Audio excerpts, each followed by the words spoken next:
whole point with the structure and routine topic is how do we just keep the mind there and present and on it.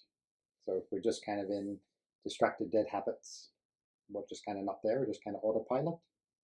And if we're just kind of we don't have any sort of container or focus, it just kind of gets distracted. So this is about what structures and routines we consciously choose that just keep us alive, sharp, right there in the moment. So part of it's the healthy rituals and structures that help that, and then part of it's the fresh quality. So that's the challenges.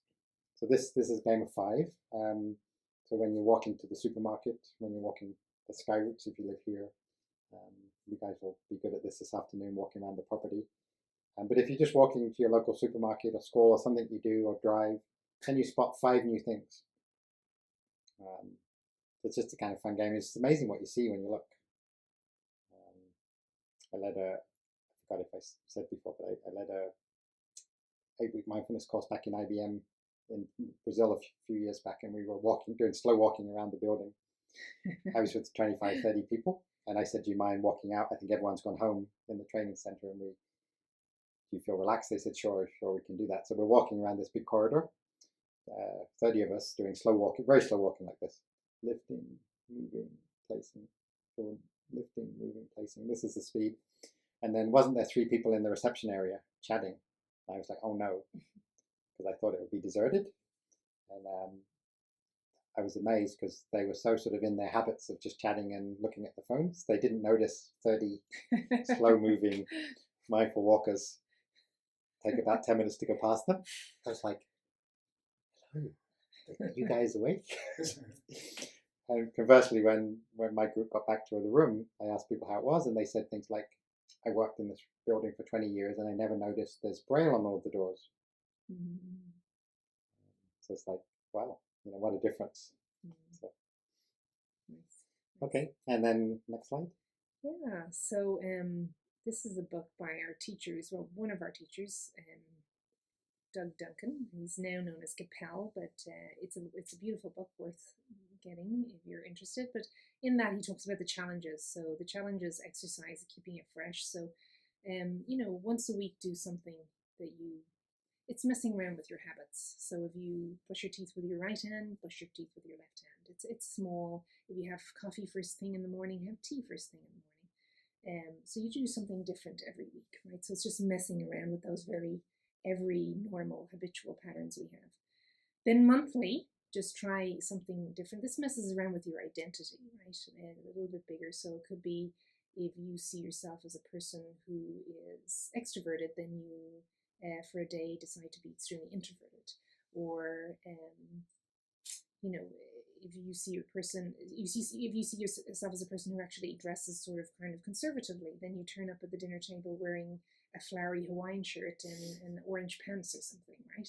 So you're just messing around with the image you have of yourself, right?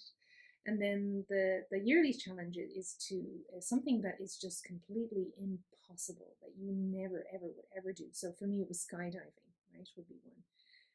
For another woman in our community, it was very funny. She lives in London, and she is a women's rights activist, and she doesn't like speaking in public. So what she did is that, I don't know if you know, there's a park in the UK and England, and it's called, they have a place in the park where you can get on a box and you can speak about anything. The English are a little bit, what would we say, a little bit... I don't know if I should comment. I don't know. Weird, strange. But anyway, there's this place in called Speaker's Corner, and so her challenge was to go up and stand on the box and then say that all women should work at home. Something she doesn't believe in, and so she got on the box and she's like, I don't want to do that. I don't want to. Actually, Duncan went with her for the challenge. That was the moral support. She was the moral support, and I think her teachers had given her the challenge, so she's like, I don't want to do this. I don't want to do. And Duncan's like, go on. So she gets on the box and she stands up and she starts to say this, and then all these men come and they go, hey, yay, this is great, yay. And she's like, yes, all women should be at home and whatever, So she did it as a challenge to really stretch her comfort zone. And did you do what happened afterwards? Well, the amazing thing was she thought the challenge was was sort of speaking about that or being in public. And what she realized for it was she was scared no one was going to listen. Mm.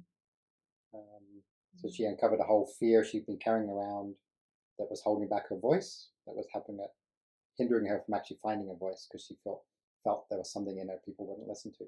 So she kind of uncovered this surprise fear. So she felt on cloud nine afterwards. What she realized she hadn't set was how she got out of the situation, because everyone was like, yeah, go on, tell more. So it was kind of funny. She had to kind of say, that's all. And then everyone was like, ah. So very liberative.